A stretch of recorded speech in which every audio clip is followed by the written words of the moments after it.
Assalamualaikum and hi, we are from Group 6 representing South Korea and North Korea. This is my group members. My name is Ms. Razli binti Jaafar, my metric number 273218. For South Korea, the GDP declined by 5.2% in 1991 compared to 1989, and provisional signs advised that the decline would keep going. The head of state is chosen by the public for a 5-year term. The entire region continues to remain one of the world's most prolonged and turbulent contested areas.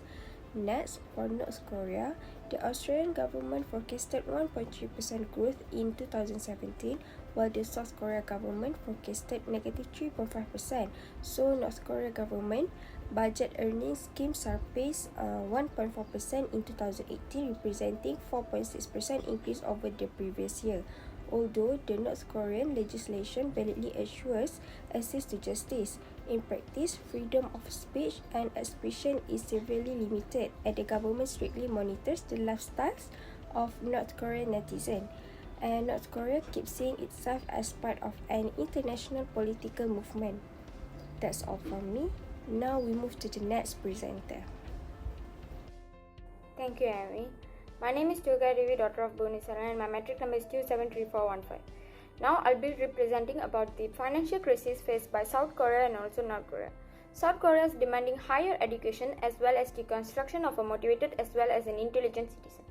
Besides, the country has lower resources as well as an increased human population, where the economic problems inhibit future population growth as well as the developed domestic mainstream market.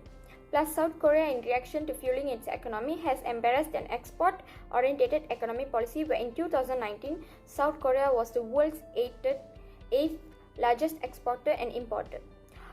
Whereas, on the other hand, North Korea has experienced food shortages, agricultural problems, and climate change. During the 2020 storm season, North Korea was affected by 3 typhoons. Over 20 people were killed and 16,000 homes were damaged as a result of the excessive rain, and people were killed during the flooding. Furthermore, it had a significant impact on the agricultural productivity, where the floods devastated almost 40,000 hectares of crops. And also, a July heat wave compounded the rural water deficit situation by causing a drought. Now, moving to the next slide, is the country in financial trouble so that they can have frequent visit from the IMF? Well, for South Korea, although they don't have financial crisis in 2021, but still IMF get to involve the agencies in South Korea. This is because IMF praised South Korea's economic resilience, where they came out with the opportunities where its resilience such as minimal state debt and massive budget assets that can be prominently deployed to deal with any anticipated financial crisis. But for North Korea, although they are in financial trouble, but still IMF didn't get to involve. This is due to the nuclear weapon programs and suspected human rights violation. The nation was economically isolated from the majority of the globe for decades. So that's all from me. Thank you. Assalamualaikum. My name is Rosha Binti Mokhtar. My metric number is 272232, and I'm going to explain on the regime changes or coalition government, the ruling party, family or government, and the changes in government. So for South Korea, they has established a presidential system in which the president is elected for a 5-year term by a direct vote of the people. The government is divided into 3 branches, which is the first one is executive branch, the legislative branch, and also judiciary branch. There are 17 upper level and 226 lower level local administrations in total. Local government leaders and members of local councils are both elected for 4-year terms.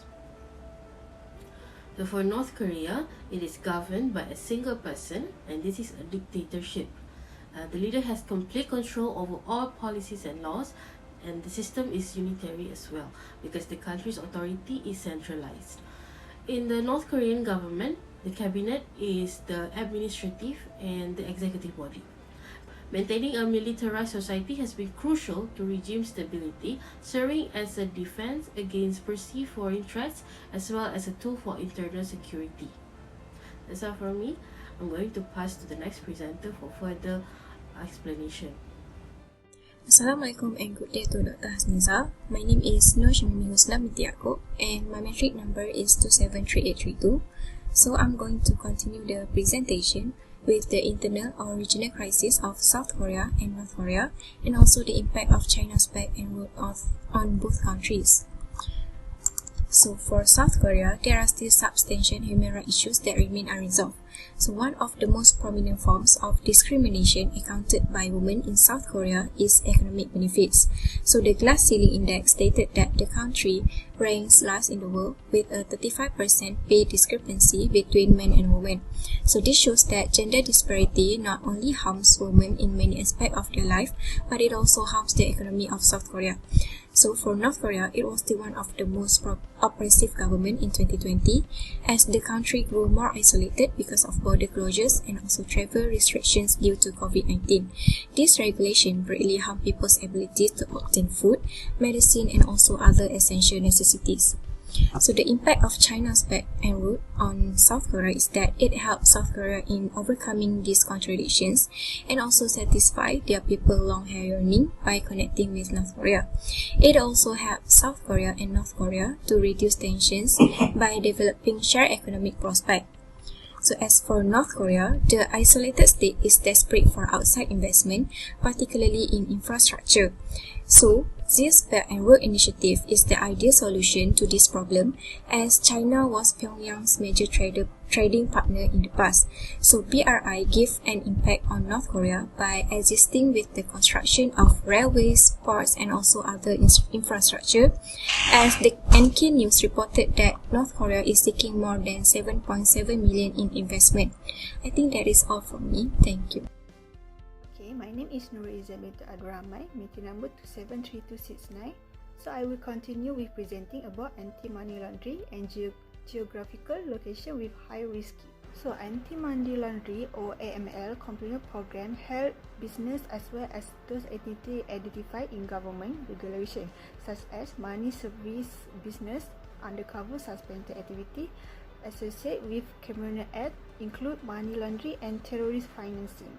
So the latest follow-up mutual evaluation report in South Korea was undertaken in 2020, while North Korea has not yet undertaken. Okay, next, geographical location that may pose a higher risk for doing business, opening account for customer, and facilitating transaction. Okay, high-risky geographical location generally include major money laundering countries and jurisdictions identified in the U.S. Department of State (INC-ESR). In particular, countries that identify as a jurisdiction of primary concern.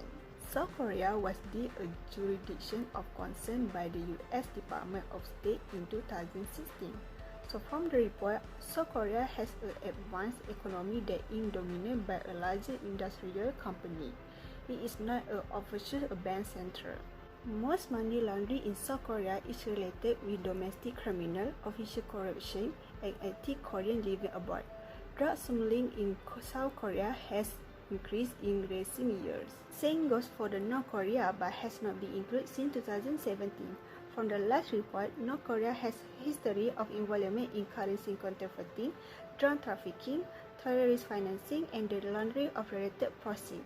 North Korea regime continues to present a range of challenges of the international community through its pursuit of nuclear weapons, weapon trafficking, and proliferation and human rights abuse. Last but not least, for conclusion, is about country risk of South Korea and North Korea. Based on data country risk assessment in Corridor, political risk and business environment risk in South Korea is in category 1 and category B, which is the risk is considered the lowest area. Meanwhile, North Korea in category 7 and category G, with the highest likelihood of the risky being cause of political and assimilated event. For direct investment of South Korea is category 3 for political violence risk and category 1 for exploration risk and currency inconvertibility and transfer restriction risk. For North Korea is in category 6 for political violence risk and exploration risk and category 7 for currency inconvertibility and transfer restriction risk. So as a conclusion, for country risk in South Korea is lower risk than in North Korea. That's all from us. Thank you.